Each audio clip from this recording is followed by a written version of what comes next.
시간에 이어서 말씀을 좀 나눠보겠습니다.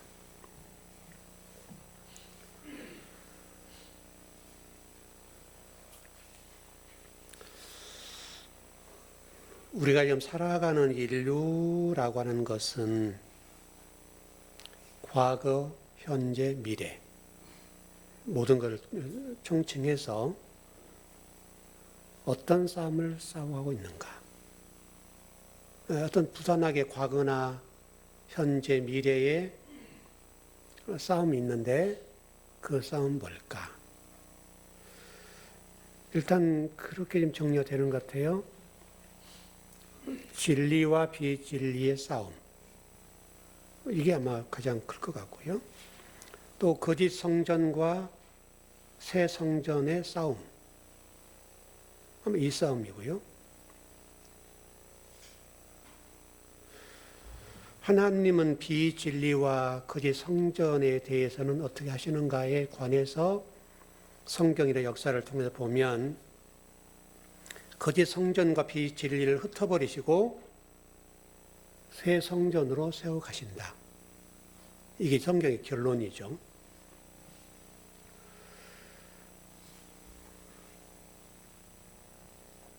지금도 마찬가지로 인류가 존재하는 한 거짓과 참이라고 하는 싸움이 있고 진리와 비진리는 싸우고 있습니다. 그러나 현실적으로 보면 어느 쪽에 더 힘이 있고 세 보이는가 하면 거짓 성전과 비진리가 훨씬 힘이 셉니다. 그리고 실질적으로 거짓 성전과 비진리가 승리하는 것처럼 보입니다. 여러분 바벨탑 사건 잘 아시죠? 바벨탑이 여러분 창세기에 등장을 하는데 이 바벨탑이라고 하는 것이 창세기에 등장하고 끝나면 좋은데 성경의 마지막의 결론이 뭐냐면 바벨론을 마지막 흩어버리는 것으로 성경이 끝나요. 어떻든 요한계시록의 마지막 부분에 보면 이 바벨탑 사건이 바벨론으로 끝나는 건데 이 바벨탑 사건이 흩음으로 끝나면서 하나님 나라 새 성전이 딱 오는 거예요. 그렇게 보면 바벨탑 사건은 인류가 존재하는 한은 지속된다. 그 말씀이거든요. 그러니까 바벨론의 이 결론과 바벨탑 사건을 통해 보자면 우리가 놓치지 않아야 될 게 뭐냐면 바벨탑 사건, 다시 설명하면 자기 이름 내는 이 일에 관해서 인류는 끊임없이 거기에 대해서 도전해 간다는 거예요. 그러나 마지막에 하나님이 바벨론을 정리하면서 끝이 나는 거죠. 저와 여러분이 살아가는 동안에는 이 일은 변하지 않는다. 그러면 우리는 그거 반대로 가면 되는 거거든요. 자기 이름을 내지 않으면 되는 거예요. 그래서 성경의 결론이 비진리와 거짓 성전은 반드시 망한다. 그게 이제 바벨론의 흩어짐, 망함. 이걸로 끝이 나는 거예요.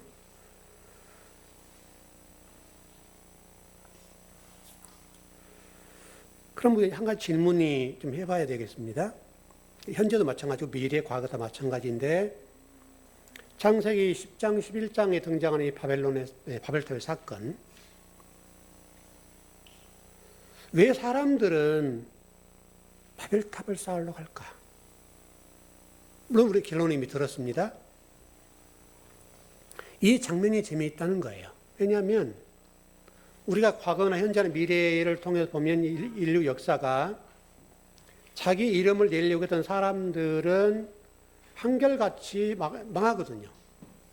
이게 역사의 결론이에요.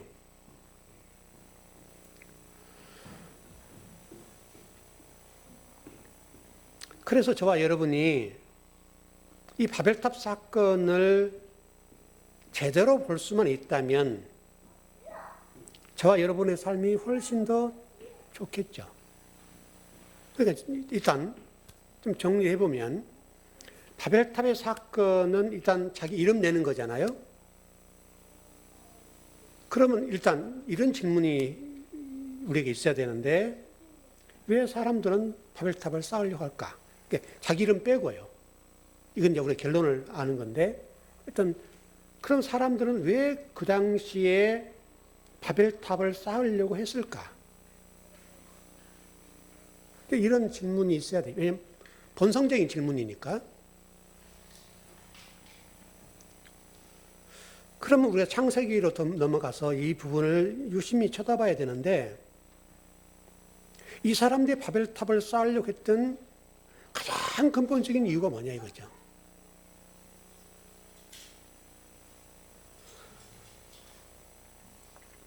아마 여러분이 이제 그 부분까지는 좀 생각을 했는지는 모르겠습니다만은 이거는 노아 홍수 사건과 밀접하게 관련돼 있어요. 그러니까 하나님이 창세기 6장에서 하나님의 사람들과 세상의 딸들의 아름다움을 보고 두 진영의 결혼이 되죠. 그래서 이제 거기 나왔던 인물이 뭐냐면 이제 용사가 나오게 되고 그래서 어떻든 하나님과 반대되는 세력이 나온 거죠. 이제 그래서 그 하나님이 그게 굉장하게 확장이 되면서 하나님이 그런 말씀 하시죠. 내가 사람을 지은 것을 한탄한다. 후회한다. 그런 말씀을 하셨죠. 그래서 하나님이 결론이 무엇이었는가 하면 이걸로는 안 된다. 저 인간들을 심판해야 되겠구나. 해서 물심판, 40주 40야라고 하는 물심판이 있었어요. 그래서 온 인류를 다 이렇게 심판하시죠. 근데 그때 당시 사람들이 그 얘기를 들었을 거 아니에요. 노아가 방주를 짓는 동안에 복음을 전했잖아요. 하나님이 이렇게 비를 내리시는데 40주 40야를 내릴 거다. 그래서 온 인류가 심판을 당한다. 그렇게 얘기를 했거든요. 그때 많은 사람들이 그러면 우리가 하나님 내린 비보다도 그 위에 올라가면, 다시 말하면 탑을 쌓으면, 높은 뭔가를 만들어 놓으면 그를 피하면 된다. 이게 전제되었다는 거예요. 그래서 사람들이 바벨탑을 쌓기 시작합니다.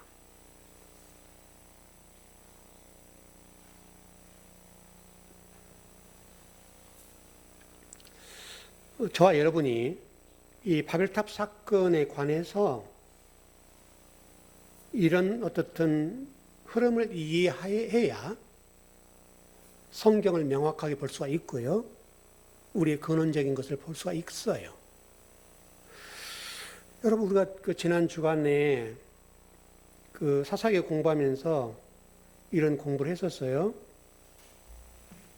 이스라엘이 하나님을 떠나고 멀리 하니까 미디안을 붙여서 이스라엘을 괴롭히죠. 약탈하고 농사지은 모든 것들을 싹 수확해 가요. 메뚜기 대처럼 왔다고 그랬단 말이에요. 그러니까 이스라엘 사람들의 삶이 너무 피폐한 거예요. 그것도 하루 이틀도 아니고 7년이에요. 7년 동안에 이스라엘 백성들의 삶이 최악이었어요.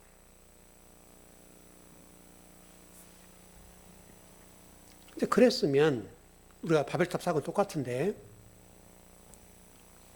왜 이렇게 됐을까? 질문이 있어야 되죠. 근데 그 질문 한 적이 없어요. 여러분, 우리가 성경 배웠던 대로 이제 기도원이 등장하지 않습니까, 여러분? 기도원이 등장해서 하나님께 말씀하시죠. 기도원에게, 야, 기도원아, 너 이스라엘 백성을 구원해라. 그리고 이제 미디안을 쳐라. 이제 이런 하나님 말씀하시죠. 그러니까 그리고 하나님이 그 기도원에게 말씀하시기를 내가 너와 함께 할게. 이렇게 말씀하셨단 말이에요. 그래서 기도원이 궁금해서 질문을 해요. 하나님, 그건 둘째 문제고, 그러면 7년 동안 하나님 어디 계셨어? 이런 거예요. 지금 갑자기 등장해가지고 나에게 왜 미디안을 치라고 하는가? 이게 궁금한 거예요. 하나님이 살아계셨다 한다면 이런 일이 일어나지 않도록 미디안을 미리서 쳐냈으면 될 일인데 왜 지금까지 가만히 계셨다가 이게 등장해가지고 이렇게 말씀하시냐고. 그럼 그때는 이스라엘 백성들이 미디안 사람들이 두려워서 굴을 파서 살았다고 그랬잖아요. 안반을 뚫어서 그 속에 곳곳 살았단 말이에요. 네, 너무 두려우니까요. 약탈한 건 문제뿐만 아니라 여러분 그거 한번 생각을 해보세요. 그때 미디안 사람 들어와서 이스라엘 사람들을 그냥 놔뒀겠어요? 그냥 안 놔뒀죠. 어마어마하게 당한 거예요. 그러니까 이제 기도원이 궁금한 거예요. 그동안 하나님 뭐 하셨냐 이거죠. 그때 우리에게 힘이 되어주시고 미디안을 쳐냈어야 되지 어디 계셨다는 적 없냐 이거죠. 그래서 하나님이 죽으신 게 아닌가. 그래서 고백한 게 뭐냐면 옛 선조들, 우리 조상들의 하나님이었습니다. 출애굽도 과거 해줬던 그 하나님을 우리 선조들은 믿었다. 그래서 우리는 그걸 모른다는 거예요. 안 믿었다는 거예요. 지금 현재 우리 삶이 너무 팍팍하고 미디안 백성들이 이랬을 때 하나님이 한 번도 우리에게 도움을 안 줬다는 거예요. 이게 이제 우리 인간이에요. 하나님 말씀하려고 하는 의도가 뭐예요, 여러분? 미디안을 붙인 의도는 이스라엘 깨우려고 하는 거잖아요. 깨우려고 했는데 그 깨우려고 한 것 자체를 모르는 거예요. 그러니까 이런 기도원과 같은 이런 질문을 할 수밖에 없고 그렇게 되는 거예요. 어떤 굴욕적인 삶을 7년 동안 살았으니까 도대체 하나님이 뭐 하시냐 이거죠. 이 수모를 당한 이스라엘 백성들에 대해서 그동안 하나님 도대체 무엇을 하셨습니까? 왜 잠잠하셨습니까? 그런데 어떻게 나에게 좀 같이 하신다고 말씀하시냐 이거예요. 여러분 또 일명 이렇게 좀 이해가 되지 않아요? 그러나 이제 그것은 우리가 인간의 속성적인 부분에 있어서 본질적인 부분, 하나님과 관계된 이 부분에 대해서 질문하지 않고 이렇게 질문하면 이럴 수밖에 없는 거예요. 그래서 미디안을 통해서 심판하신 하나님이셨는데 이 심판에 대해서 기드온이 이해를 못하고 그러면 다른 이스라엘 백성들 이해했겠어요? 이해를 못했죠. 7년 동안 했다고 한다는 얘기는 7년이라는 기회를 주었다는 전제가 깔려 있잖아요. 그러면 그 기간 동안 이스라엘 백성들이 하나님 앞에 와서 무릎을 꿇고 하나님 잘못했습니다. 우리가 가짜 신을 섬겼습니다. 잘못된 신을 섬겼으니까 회개합니다. 이제부터 하나님께 돌아가겠습니다라고 통해 자복하고 그런 모습이 전혀 없었다는 거예요. 여러분 예수님 당시에도 똑같잖아요. 예수님 당시에도 예수님이 회개를 선포하고 천국이 가까이 왔다. 회개하라. 선포하고 진리를 선포하셨죠. 내가 실체야. 내가 메시아다. 나를 너희들이 믿어야 산다라고 메시지를 전했단 말이에요. 그런데 여러분 당시의 종교 지도자들이 예수님을 믿지 않았죠. 안 믿었습니다.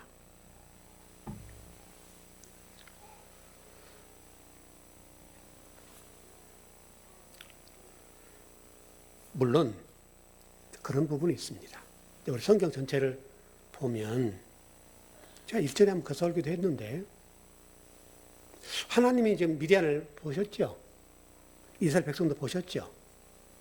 그 미디안이라는 이 나라를 하나님이 7년째 지나서 심판하려고 했던 것은 뭐예요? 왜 또 하나님이 미디안을 들어서 이스라엘을 쳐서 하나님의 몽둥이가 됐죠.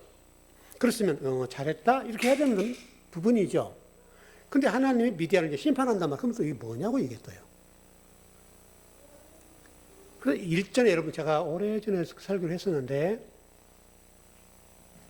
하나님은 미디안 백성들을 통해서 이스라엘의 종아리를 때려주는 걸 원했죠. 근데 지금은 멱살 잡고 이렇게 숨통을 조인 거죠.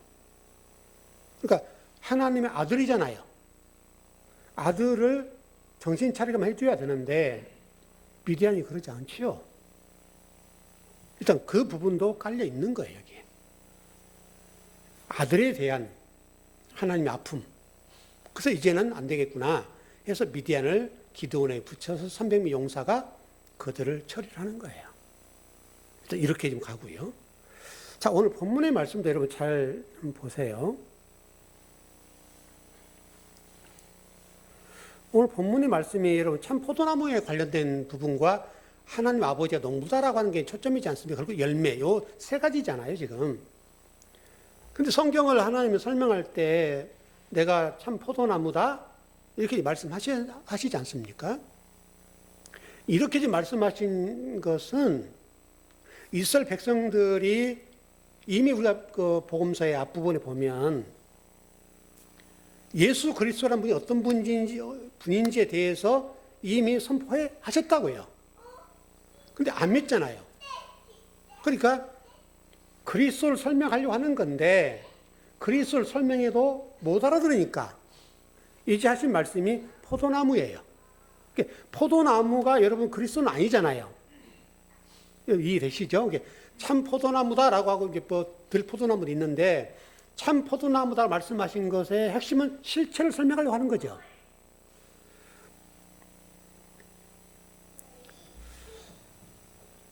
여러분 성경에 포도나무라고 하는 것과 포도주라고 하는 것들이 연결되는 건데 여러분 포도주라고 하는 것은 특별히 포도나무에 나온 열매는 포도주를 만들지 않습니까? 포도주는 그 당시에 기쁨의 상징이에요. 천국 음료라고 그랬지 않습니까? 천국 음료인데 이게 기쁨의 상징이기도 하고 여러분 잘 아시는 대로 그 요한복음에서 가나 혼인잔치 나오는데 그때 포도주가 떨어지잖아요. 바로 그 얘기와도 다 연결되는 거예요. 다시 설명하면 가나 혼인잔치에서 포도주가 떨어졌다는 것은 흥겨워야 될 결혼식이 초상집인 거예요. 예를 들면 지금 그 얘기를 하는 거예요. 이 얘기가 무슨 얘기냐면 포도주가 떨어졌다 이 말은 유대교를 고발하는 거예요. 유대교를 고발하는데 유대교를 무엇을 고발하는가 하면 현실로 지금 저들이 가짜를 삼키고 있다.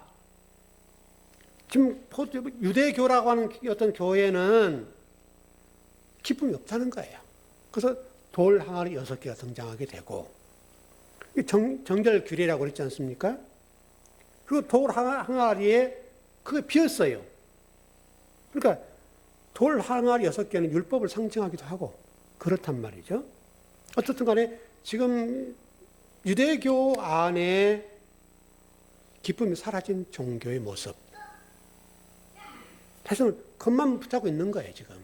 그런 상태를 설명하는 것이고요. 그래서 요한복음에 물로 포도주 만드는 이 사건이 등장하는 거예요.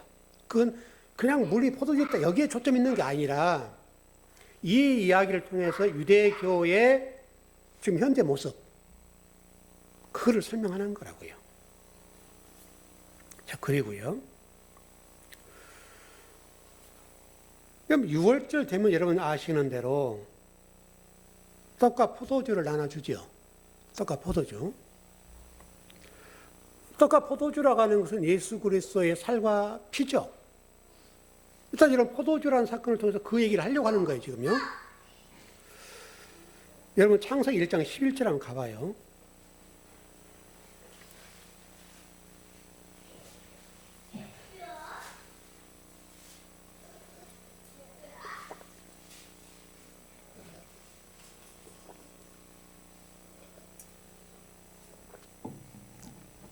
창세기 1장 11절. 예, 시작. 하나님이 이르시되 땅은 풀과 피 맺는 채소와 각기 종류대로 씨 가진 열매 맺는 나무를 내라 하시니 그대로 돼요. 여러분 이 말씀을 그냥 읽으면 모르죠. 무슨 말씀인지. 여러분 창세기 1장은 설계도라고 그랬죠. 설계도. 도면이에요, 도면. 도면인데 도면은 이렇게 큰 어떤 전체적인 걸 그려놓은 도면이 창세기 1장이에요. 그 창세기 1장 이후의 이야기들은 그 도면을 설명하는 거예요. 근데 지금 창세기 11장이 예수 그리스도의 살과 피 이야기를 해 놓은 건데, 이게 한번 보세요. 그게 어디가 등장하는 건 안 보이죠, 자리요. 예수님의 살과 피의 이야기를 여기에 심어놨단 말이에요. 말씀하세요. 근데 그냥 보면 안 보이죠. 근데 여기 보면 여러분 씨가 나오죠. 씨. 그 열매가 나오죠. 씨와 열매가 나와요. 이 씨라고 하는 것은 뭐예요? 씨를 통해서 곡식류, 다시 설명하면 빵으로 만드는 과정. 여러분, 그렇지 않아요? 뭐, 이런 씨가 열매가 되죠? 열매가 되어 나오는 과정. 씨와 열매라고 하는 것들이 지금 빵과 포도주. 포도는 열매가 나오면 그걸 가지고 포도주를 만들죠. 그래서 씨라고 하는 것은 빵이고, 열매라고 하는 것은 포도주고, 지금 그 얘기를 창세기 1장 11절에서 지금 해놨어요. 그래서 이 이야기가 이렇게 열리는 거예요. 그래서 여러분, 아브람과 멜기세덱이 만나는 장면을 여러분 아시겠죠? 그때 여러분 멜기세덱이 아브람에게 뭐를 줘요? 떡과 포도주를 줘요. 그리고 축복하는 장면이란 말이에요. 다시 설명하면 창세기 1장 11절의 이야기가 씨와 열매라고 하는 것은 예수 그리스도의 떡과 포도주, 또 살과 피, 그 실체를 설명하는 거예요. 지금 왜냐하면 창세기 1장 11절에서는 설계도니까 지금 이 이야기를 탐하는 거고, 그걸 펼쳐놓은 게 나머지 성경이니까 그걸 쫙 오늘 본문도 똑같고요. 그래서 예수 그리스도의 지금 피와 살과 피의 이야기를 창세기 1장 11절에서는 하고 있다. 이 얘기예요. 제가 1절 한번 설명했던 것 같은데요. 그리고 이것이 우리 얘기도 하고요. 우리. 교회 보면 강대상에 알파와 오메가라고 하는 글자가 있죠. 떡은 알파요. 포도주는 오메가요. 그렇게도 기록됐어요. 여러분, 그 설명을 해보자면 이런 거예요. 이게 에서가 야곱이 되는 사건. 그거를 설명하는 건데, 여러분, 그 뭐예요? 그 창세기에 요셉의 스토리 가운데 꿈의 이야기가 나오죠. 그때 떡 맡은 관원장과 술 맡은 관원장이 등장하죠. 그래서 이 두 사람이 꿈을 꿨는데 해석이 안 돼서 번민하죠. 그래서 요셉이 꿈을 해석을 잘하니까 요셉에 와가지고 꿈을 해몽해달라. 그때는 요셉이 해몽을 해주는데 뭐라고 설명하는가 하면 떡 맡은 관원장은 죽게 될 것이고 술 맡은 관원장은 회복될 것이다. 그렇게 설명하거든요. 실질적으로 꿈 해몽대로 떡 맡은 관원장이 죽습니다. 그리고 술 맡은 관원장은 복직이 돼요. 이게 무슨 얘기를 하려고 그러는 거예요? 알파와 오메가도 그렇고 뭐 시작과 마지막이다 그러는데 떡 맡은 관원장은 옛사람의 문제고요. 술 맡은 관원장은 새 사람의 문제예요. 새 창조, 새 성전. 요셉의 스토리가 옛사람이 죽고 새 사람이 창조되는 이야기를 하는 거예요. 그게 지금 요셉의 스토리예요. 그게 여러분 똑같다고 오늘 본문의 이야기들과 똑같다고요. 여러분 신명기 29장을 한번 가봐요.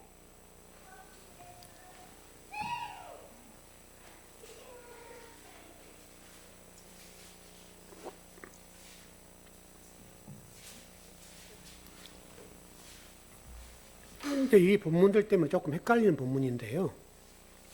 신명기 29장 5절 6절.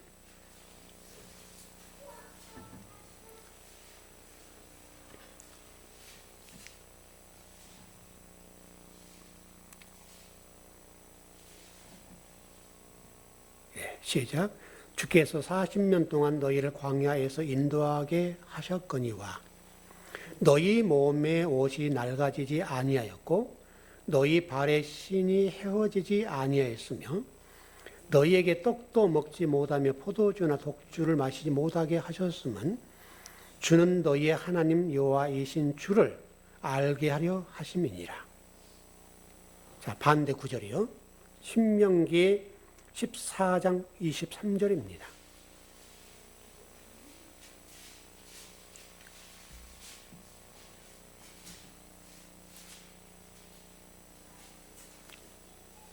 신명기 14장 23절이에요. 예, 시작. 내 하나님 여호와 앞 곧 여호와께서 그의 이름을 두시려고 택하신 곳에서 내 곡식과 포도주와 기름의 11조를 먹으며 또 내 소와 양의 처음 난 것을 먹고 내 하나님 여호와 경외하기를 항상 배울 것이니라. 여러분 신명기 29장 6절에서는 포도주 먹지 마 그랬거든요. 근데 신명기 14장 23절에서는 포도주 먹어도 돼. 이렇게 돼 있어요. 무슨 얘기를 이렇게 하는 거예요, 여러분? 무슨 차이가 있어요?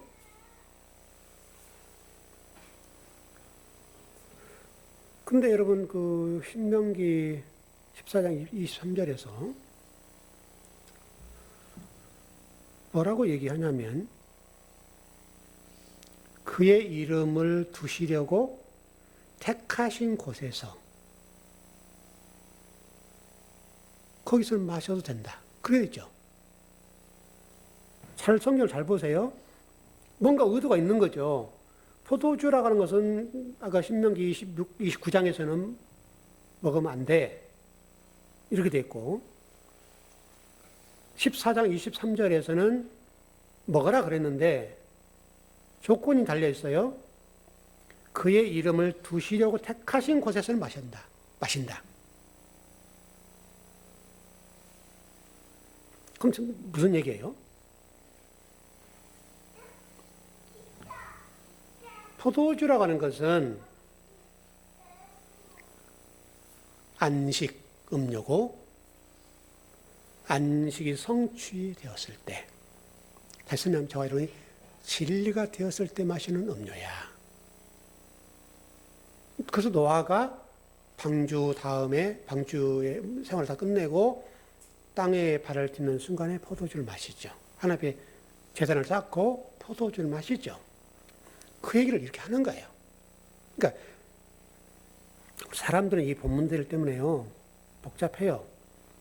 목사님, 술을 마셔야 돼요? 마시면 안 돼요?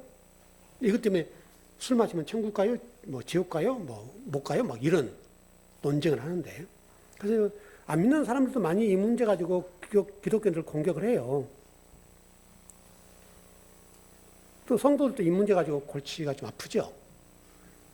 앞부분만 보면 못 먹겠는데 먹는다고 하고, 또 어떤 분들은 그렇지 않아. 또 신명기 14장만 본 사람들은 먹으라고 그랬어. 이렇게 되고 막 논쟁한다고요. 여러분 그런 얘기하는 게 아니에요. 먹고 안 먹고는 그분들의 자유예요. 그냥 본인들이 선택할 문제지. 하나님이 굳이 예를 들어서 여러분들이 교회에 오시는데 오늘 하나님 오늘 신발은 어떤 거 신고 갈까요? 2줄만과 똑같아요. 여러분들이 신고 싶은 거 신으면 되는 거 아니에요? 근데 굳이 신발장에 앞에 서서 하나님 오늘 주일인데 어떤 신발을 신고 가야 되죠? 그래서 기도를 하고 있어요. 여러분 이게 기도할 제목인가요? 그냥 그때 당시 오늘 겨울이니까 좀 발 따뜻한 신발을 신거나 옷이 좀 어떤 색이면 어떤 신발을 신거나 그러면 될 문제란 말이죠. 그거는 기도할 이야기 아니에요, 여러분. 안식 음료다. 여러분 요엘서 3장 18절 가봐요.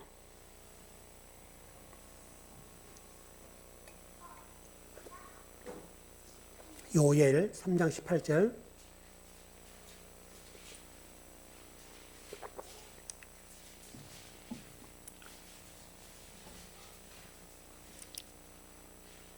요리라고 돼 있죠.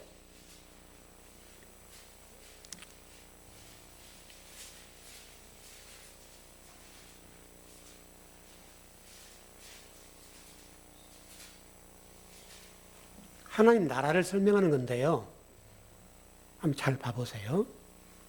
요엘서 3장 18절 천천히 찾으세요. 요리라고 되어 있어요. 요. 예, 뒤쪽에 되어 있습니다. 요.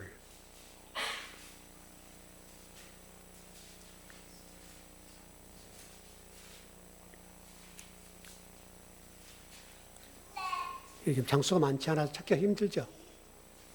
예, 3장 18절. 예, 천천히 찾으세요.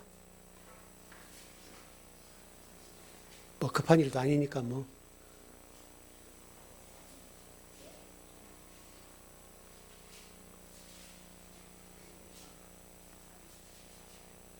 예. 찾으셨죠? 예, 시작. 그날에 산들이 단 포도주를 떨어뜨릴 것이며 작은 산들이 저절을 흘릴 것이며 유다 모든 시내가 물을 흘릴 것이며 여호와의 성전에서 샘이 흘러나와서 시딤 골짜기에 대리라. 무슨 얘기예요? 하나님 나라를 설명하는 건데 포도주가 막 흘러서 넘친다는 거예요. 하나님 나라요. 하나님 나라. 이사야 25장 6절.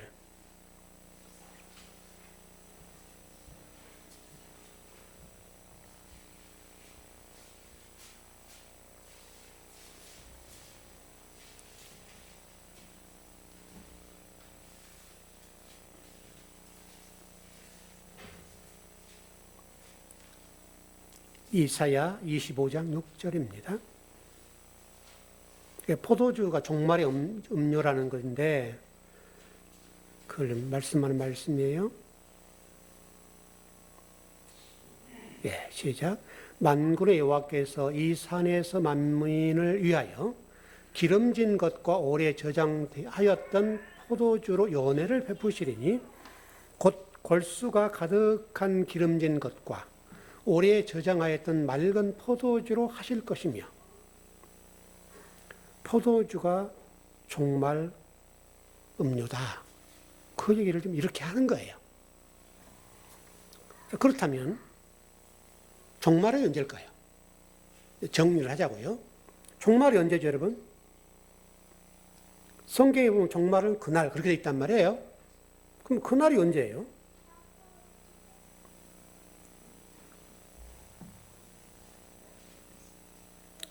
사실 이런 것들이 쉽지 않아요, 여러분. 대개를 생각하는 종말을 생각할 때 저렇게 생각하니까 거기 딱 앞서 있어요. 자, 요한복음 14장 19절 20절을 봐봐요.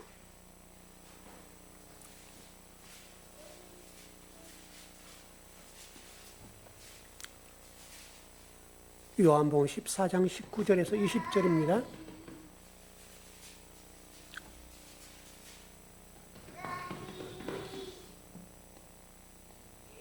예, 시작. 조금 있으면 세상은 다시 나를 보지 못할 것이로되 너희는 나를 보리니 이는 내가 살아있고 너희도 살아있겠음이라.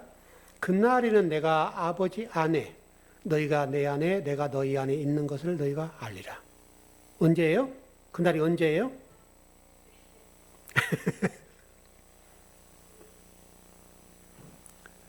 우리는 그날이라고 하는 것은 물리적인 죽음, 그리고 예수님이 재림한 날, 요게 딱 그어졌잖아요.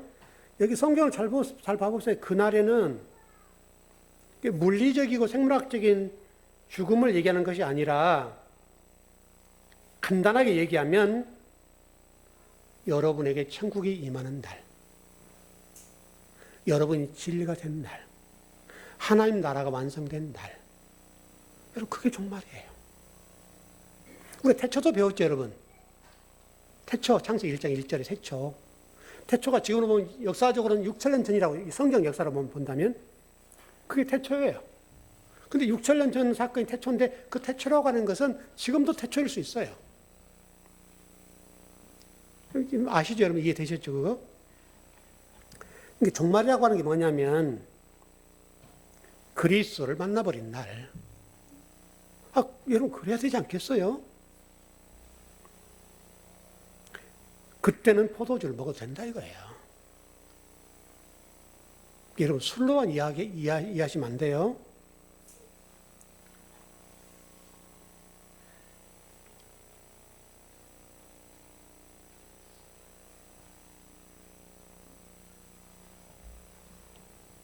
그래서 성경에서 말하는 종말이라고 하는 것은 우리 신학에서 말하는 종말 이걸 얘기하는 게 아니고 여러분이 진리가 되고 그리스도를 만나는 그날, 말씀이 된 그날,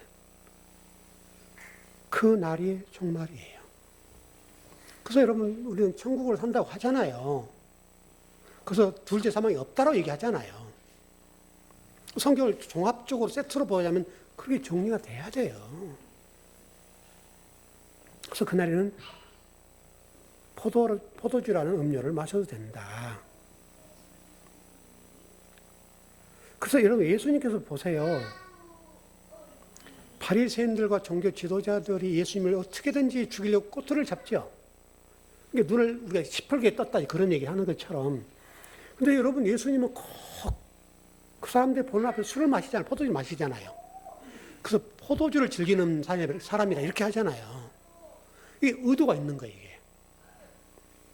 그 사람들 보기에는, 왜냐면 아까 신명기 29장 6절의 말씀처럼 유대인들은 그 말씀만 보는 거예요, 그 말씀만. 그게 무슨 말인지 모르고 그걸 가지고 잣대를 대는 거예요.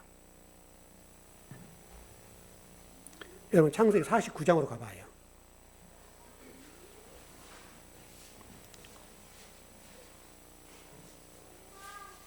이게 메시아 예언이거든요, 이 말씀이요. 창세기 49장 9절 12절이 대표적인 메시아 예언에 관한 말씀이에요. 그리스도가 유다에게 나온다는 말이거든요.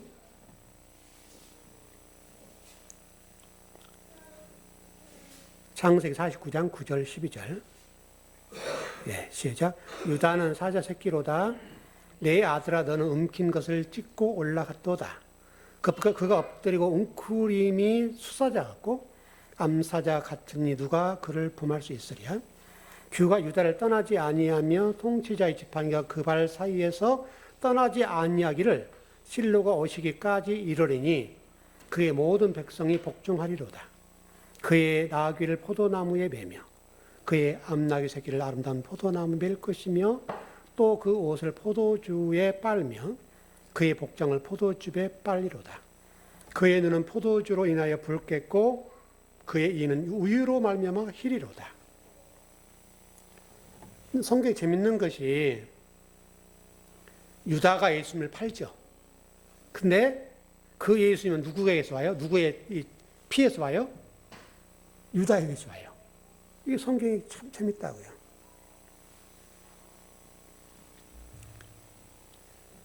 여기도 지금 그 49장 11절에 보니까 그의 암나귀를 아름다운 포도나무에 맬 것이며 또 그 옷을 포도주에 빨며 그의 복장을 포도즙에 빨리로다. 여기도 마찬가지로 지금 포도주는 천국 음료라고 하는 것을 설명하는 거고 피를 상징한다고 설명하는 거예요.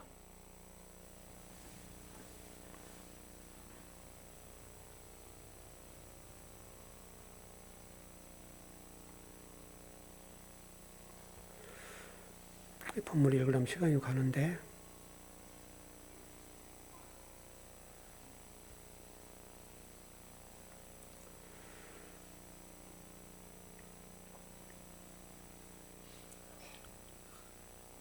예, 그냥 넘어가죠.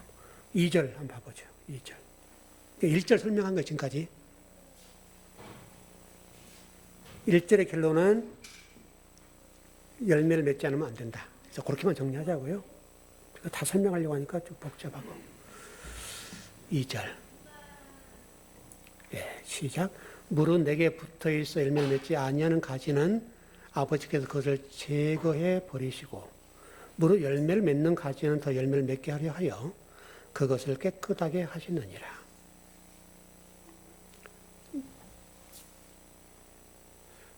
아버지는 포도나무, 참 포도나무인데 너희는 가지다. 그 얘기죠. 다시 설명, 포도나무와 가지는 하나로 연결되어 있어야죠. 이렇게. 아버지, 참 아버지고 그리스도란 말이죠. 포도나무는 그리스도고 가지는 우리다. 그 얘기예요. 그래서 열매를 맺어야 된다. 그 얘기를 하는 건데, 왜 열매를 맺어야 되는가 하면 그 15장 2절에서는 열매를 맺지 아니하면 아버지가 어떻게 한다고요? 제거, 버린단 말이에요. 자른다. 그래서 이 열매라고 하는 것이 이제 문제 같아요. 이 열매가 뭐냐? 그래서 기독교가 이해하는 이 열매라고 하는 것이 기독교인들은 착해야 된다. 선해야 된다. 성품이. 열 받아도 참아야 된다. 이게 이제 우리 열매예요. 보통 모든 교회들이 열 받을 일 있어도 쿡쿡 참아. 이게 지금 성품 훈련이라고 해서 하는 건데요. 이 얘기가 왜 그렇게 설명이 되는가 하면 착한 열매, 착한 행위, 착한 성품, 누가 열받아도 그걸 꾹 참아야 되고 견뎌야 되고 그게 열매다. 그런데 그 열매를 맺지 못하면 그래서 착한 행위나 뭐 선한 일을 잘하거나 또 뭐 구제를 잘하거나 뭐 열받을 일이 있어도 그냥 꾹 누르거나 이걸 잘하지 못하면 구원이 취소된다. 그렇게 가르치는 거예요. 그러니까 구원까지 연결돼 버렸어요, 이게. 그래서 모든 교회가 이렇게 가르치면서 하는 훈련들이 뭐냐면 성품 훈련, 성품 훈련. 또 우리 통합 측에서 그 유명한 교회에서 이런 많이 하거든요. 아버지 학교, 어머니 학교. 그래서 좋은 아버지가 안 되면 뭐 구원 못 받는다. 뭐 이런 식으로 가르치는 거예요. 근데 여러분, 뭐 그게 그렇게 구원의 조건이 됩니까?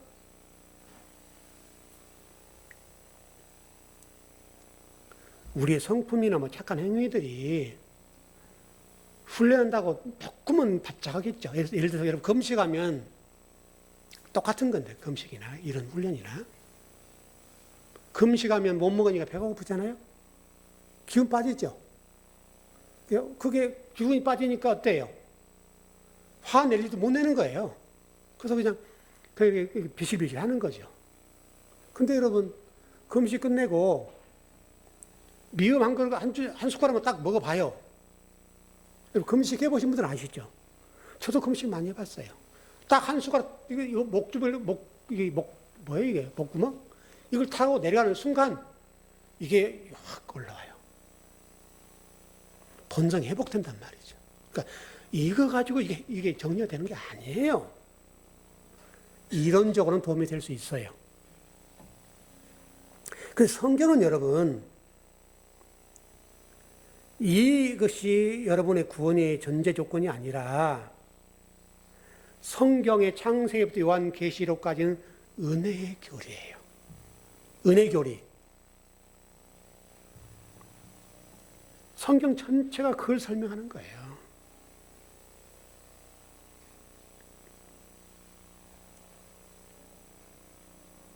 또 하나는 은혜 교리인데 성경 전체를 볼 때 오늘 본문도 똑같습니다만은 문맥이 맞는가? 앞뒤를 보고 성경 전체를 통해서 통으로 보고 그 숲과 가지를 봐야 된단 말이에요. 그 말이에요. 성경 전체의 흐름. 그래서 성도들이 저에게 질문할 때가 있겠죠. 목사님 이거 어떤 말씀이에요? 물을 때 있잖아요. 그러면 갑자기 생각이 안 날 수도 있고 또 모를 수도 있죠. 그럼 그때는 어떻게 답변하겠어요? 여러분 성경을 목사가 다 읽었어요. 모르는 것도 있죠. 그러면 성경 통으로 보고 그 질문을 보면서 전체 통해서 얘기하고 있는 얘기와 이 본문이 뭔가 그걸 보고 답변을 해주는 거예요. 그래야 맞지 않겠어요? 그 본문만 가지고 해석을 하면 해석이 안 돼요. 그래서 그제 우리 전사님이 저한테 그 질문하더라고요. 그 무슨 말씀이었죠? 유다서? 말라기? 말라기. 말라기에 유다가 등장해요. 유다가 등장을, 이 유다가 누구냐는 거예요. 또 본인이 해석을 하시더라고요. 전사님이 해석을 하세요. 그냥 성경을 공부를 많이 했으니까. 여러분, 유다는 어디 등장해요? 창세기 인물이잖아요. 창세기 인물인데 말라기에 나온단 말이에요. 근데 이 유다가 뭐냐 이거죠. 이걸 질문할 수 있잖아요, 여러분. 그게 여러분 그 성경 일단 궁금할 거 아니에요. 근데 이제 전사님 물어보셨는데 또 본인이 답변하셨어요. 이 유다는 이스라엘이죠. 이렇게 답변하는 거예요. 그게 맞죠, 여러분. 사실 근데 그게 유다 나온지 잘 몰랐어요. 다른 공부하니까 정신이 없으니까 뭐 그거 옛날에 바뀌었지만은 지금 그 생각을 안 하고 있으니까 그렇잖아요. 근데 그 질문을 했는데 전사님이 질문하고 답을 했어요. 그게 맞아요. 근데 그랬죠. 창세기 인물이니까 여러분 성경은 맞아요. 이게 성경을 전체를 통해서 보고 오늘 본문을 봐야 된다고요. 그래 해석이 되는 거예요. 이게 중요해요. 두 번째는 오늘 요한복음 15장 자체도 마찬가지예요. 이게 맞는가? 그 문맥적으로 맞는가? 그 공간복음에 대한 이야기가 맞는가? 이렇게 확인을 해야 되는 거예요. 자, 오늘 본문에서 여러분 가지를 제거한다. 가지를 제거한다고 되어 있잖아요. 제거란 단어가 아이로는 헬라어예요. 이게 굉장히 많이 쓰이는 단어인데 제거한다는 말이 뭐냐면 나무를 자른다는 의미가 있죠. 자른다는 의미가 있는데 뜻이 뭐냐면 제거라고 번역이 됐는데 들어 올리다. 가지가 쳐져서 올리다라는 거예요. 올리다. 아이로라는 단어거든요. 아이로 자른다는 의미도 있지만은 이게 올리는 거예요. 그게 뜻이에요. 이 얘기가 무슨 얘기냐면 구원의 교리, 구원이라고 하는 것은 딱 잘라보자는 지옥 이런 개념이 아니란 말이에요. 하나님이 그렇게 하질 않으세요. 들어 올려요. 그래서 이건 그 교리적으로 뭐 견인교리라고 그러나요? 견인한다. 이제 뭐 바울 얘기하는 뭐 그런 교리에 보면 견인교리, 뭐 성화교리 그런 것들 여러 아시죠? 뭐 7단계다, 뭐 몇 단계다. 그래서 이제 훈련하는 교회에서는 그 단계별로 공부를 하잖아요. 뭐 성화 단계 어쩌고 쭉 올라서 뭐 어쩌고 저쩌고. 그게 이제 그 이제 뭐 신학자들 얘기거든요.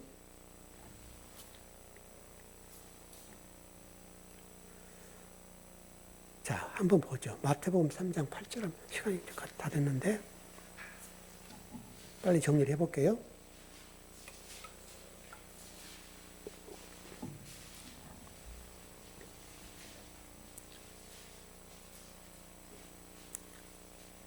마태복음 3장 8절 11절이네요.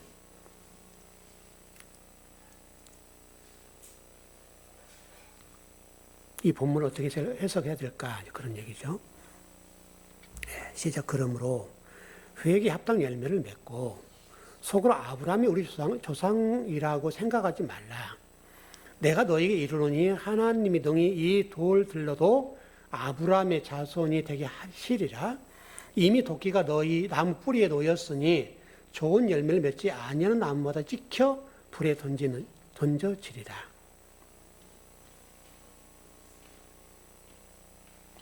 여기 지금 10절에 보니까 좋은 열매를 맺지 아니하는 나무마다 찍혀 불에 던진다고 되어 있네요.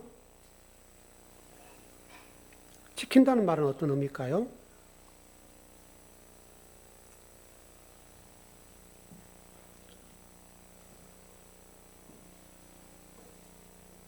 아까도 좀 아이로라는 단어로 설명했는데 이 단어도 비슷합니다. 찍혀라는 단어, 에콥토라는 헬라어 에콥토 단어가 좀 어려운데 베어내고 잘라낸다 그런 뜻도 있고요. 들어 올려준다는 의미도 있는데 여기서 얘기하고 싶은 것은 자른다는 의미도 있어요. 심판. 이 성경 전체적으로 그렇게 되어 있는데 롯과 그의 두 딸을 구원했죠. 근데 전제가 뭐가 됐어요? 롯과 롯의 두 딸을 구원해냈는데 물론 그의 부인은 같이 구원되다 소돔끼리 됐었고 그건 자기가 돌아봤어요. 그렇고 전제가 소돔과 고모라 땅을 심판하는 게 전제가 됐죠. 근데 소돔 고모라 땅의 심판이 전제가 되고 롯과 두 딸이 구원받았죠. 성경은 심판이라고 하는 것이 있습니다. 전제가 돼요. 심판 없는 구원은 없어요. 그래서 여러분 창세기 1장에 출발하는 것 자체가 2절에서 뭐라고 되냐면 지옥부터 출발해요. 혼돈, 공허, 허감. 그 여러분과 저도 마찬가지로 에서부터 출발하는 거예요. 아브람, 아브라함. 똑같은 의미예요. 그 여러분 창세기 12장에 보면 아브람이라고 돼 있죠? 그게 나중에 아브라함이 되잖아요. 새 이름. 이게 성경에 나온 이름 얘기거든요. 새 이름을 받아야 되는 거예요.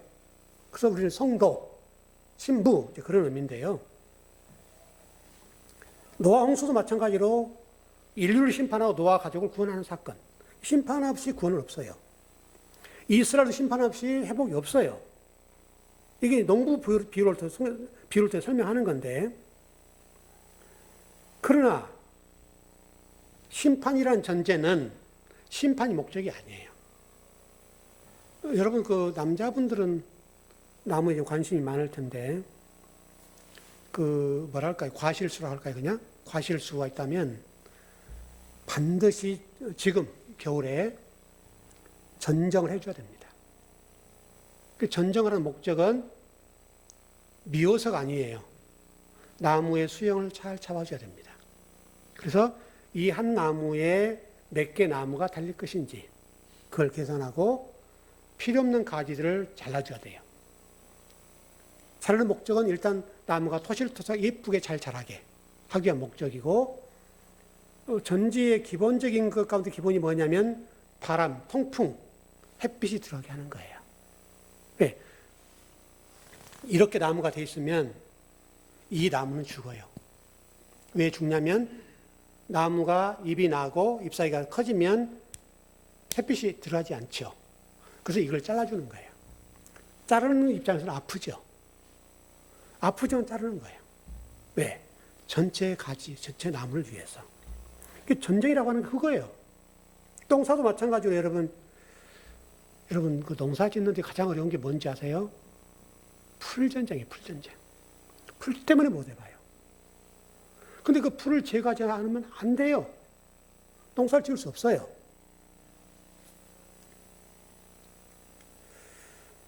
좀 정리해 보십시다. 오늘 우리가 제목을 내 아버지 농부다라고 잡았죠. 이 관점에서 좀 정리해 보면 성경에 다양한 비유가 있고 핵심적인 이야기들이 많이 있는데, 농부가 일하시는 목적, 물론 가지를 자르는 것도 있지만 농부이신 하나님이 일하신 목적이 뭐냐? 이제 결론입니다. 열매를 맺기 위함입니다. 여러분과 저를 말씀 훈련시키는 목적이 뭘까요? 열매 맺는 성도 세우기 위해서요. 근데 이 열매라고 하는 것은 스스로는 못 맺어요. 바람도 불어줘야 되고, 농약도 해줘야 되고, 햇빛도 들어가게 해줘야 되고, 여러분도 마찬가지지만, 지금 우리 이 공간 안에 하나님이 산소를 싹 걷어가면 우리 모든 성도는 질식사합니다. 맞죠? 하나님 지금 일하시는 거예요. 우리가 호흡하고, 여러분 병원에 가보시면 이제 마지막 단계가 되면 산소호흡기를 꽂죠. 그것도 못 먹으면 이제 관을 꽂아요. 관으로 이제 집어넣는 영양분을. 산소호흡기를 타면, 그래서 뭐 연명치료 반대 거부하고 한다. 이제 이걸 하는 이유가, 이게 이제 굉장히 어려운 거예요, 여러분. 이게 이 산소를 띈다는 것이, 여러분, 한번 의사도 딱 산소호흡기를 꽂아 놓으면 마음대로 못 해요. 자식도 마음대로 못 해요. 이제 돌아가실 때가 일하는 거예요. 그래서 연명치료를 거부한다. 이런 이유가 이제 의료보험 공단 가서 이렇게 하거든요. 저도 저희 어머니 했어요. 어머니한테 얘기를 드렸더니 하자고 하더라고요. 그래서 이렇게 해놨는데, 그렇게 안 해놓으면 의사도 마음대로 못하고 자식들 마음대로 못해요. 그냥 사실 수 있으면 산소호흡기를 꽂아야죠. 그렇지 않습니까, 여러분? 근데 사실 수 없는 상황이 딱 왔는데 이거 해놓으면 머리가 아픈 거예요. 그런 거 똑같아요. 하나님 농부라고 하는 것이 이제 그런 의미에서 저와 여러분들에게 산소도 공급해 주시고 열매를 맺기 위해서 온갖 일을 하시고 또 말씀으로 가르치시고 훈련하시고 양육하시고 모든 과정들을 통해서 우리를 하나님 아들로 만들어 가신다 이거예요. 하나 아들 만드는 게 열매예요 지금. 그 이제 그 목적지를 향해서 하시는 거예요. 그게 지금 요한복음 15장 이야기예요. 그래서 오늘 두 번째까지 공부를 했는데 다음 시간 1시간 더 해서 마무리를 짓자고요. 어쨌든 성경을 여러분 보실 때 한 구절로만 보지 마시고 전체 내용을 통해서 이걸 해석해 나가는 훈련이 필요합니다. 그리고 성경의 한 구절만 보지만 이단들 한 구절만 봅니다. 앞에 가리고 다 가려요. 다 그것만 얘기해요. 이게 특징이에요. 앞에 뒤를 봐야 돼요. 그리고 마태복음 안에서 외에서 공간복음 안에서 뭘 얘기하시는지 그걸 봐야 돼요. 그걸 보지 않으면 해석이 바르지 않아요. 오늘 말씀처럼 저와 여러분이 좋은 열매가 되고 좋은 자녀가 되어서 하나님 기쁨이 됐으면 좋겠습니다. 예, 기도하겠습니다.